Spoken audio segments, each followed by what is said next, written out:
ప్రపంచ క్రికెట్లో దేనికైనా సాటిరాని అద్భుతం. భారత్-పాకిస్తాన్ మ్యాచ్. ఆ రోజు రెండు దేశాల్లోనూ రోడ్లు ఖాళీ అవుతాయి. టీవీల ముందు కోట్లాది మంది ఫ్యాన్స్ ప్రాణాలు అరచేతిలో పెట్టుకుని కూర్చుంటారు. టీ20 ప్రపంచకప్ 2026లో భాగంగా ఈ మహా సంగ్రామం ఫిబ్రవరి 15న శ్రీలంక వేదికగా జరగనుంది. ఇప్పటికే గ్రూప్ ఏలో తమ తొలి రెండు మ్యాచ్లో గెలిచి జోరుమీదున్న ఈ రెండు జట్లు ఇప్పుడు అధికారిక పోరు కోసం సిద్ధమవుతున్నాయి. కొలంబోలోని ప్రేమదాస స్టేడియం ఈ హైవోల్టేజ్ మ్యాచ్కు ఆతిథ్యం ఇవ్వబోతోంది. టీ20 ప్రపంచకప్ 2026కి భారత్, శ్రీలంక సంయుక్తంగా ఆతిథ్యం ఇస్తున్నాయి. అయితే భద్రతా కారణాల దృష్ట్యా పాకిస్తాన్ తన గ్రూప్ మ్యాచ్లను శ్రీలంకలోనే ఆడుతోంది. టీమిండియా తన తొలి రెండు మ్యాచ్లను యుఎస్ఏ, నమీబియాపై, భారత్లో ఆడి తిరుగులేని విజయాలను అందుకుంది. ఇప్పుడు పాకిస్తాన్తో తలపడడానికి భారత జట్టు శ్రీలంకకు చేరుకుంది.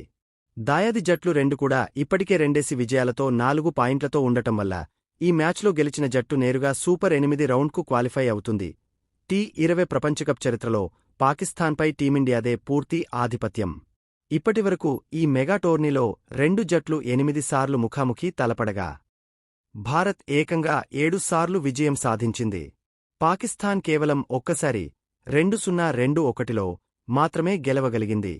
2007 ఫైనల్ నుంచి మొన్నటి 2024 వరల్డ్ కప్ వరకు భారత్ నిలకడగా రాణిస్తూ వస్తోంది. ఈ గణాంకాలు చూస్తుంటే ఫిబ్రవరి 15న కూడా భారత్ ఫేవరెట్గా బరిలోకి దిగుతుందని స్పష్టమవుతోంది. కొలంబోలోని ఆర్. ప్రేమదాస స్టేడియం పిచ్ సాధారణంగా స్పిన్నర్లకు అనుకూలిస్తుంది.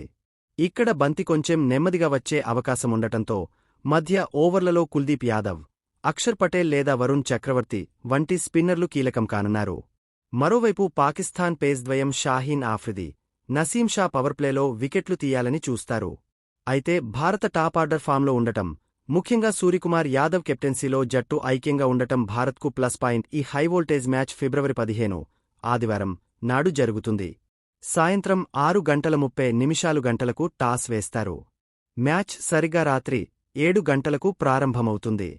టీవీలో చూడాలనుకునేవారు స్టార్ స్పోర్ట్స్ నెట్వర్క్లో, ఆన్లైన్లో చూడాలనుకునేవారు జియో సినిమా లేదా హాట్స్టార్ యాప్స్లో లైవ్ వీక్షించవచ్చు.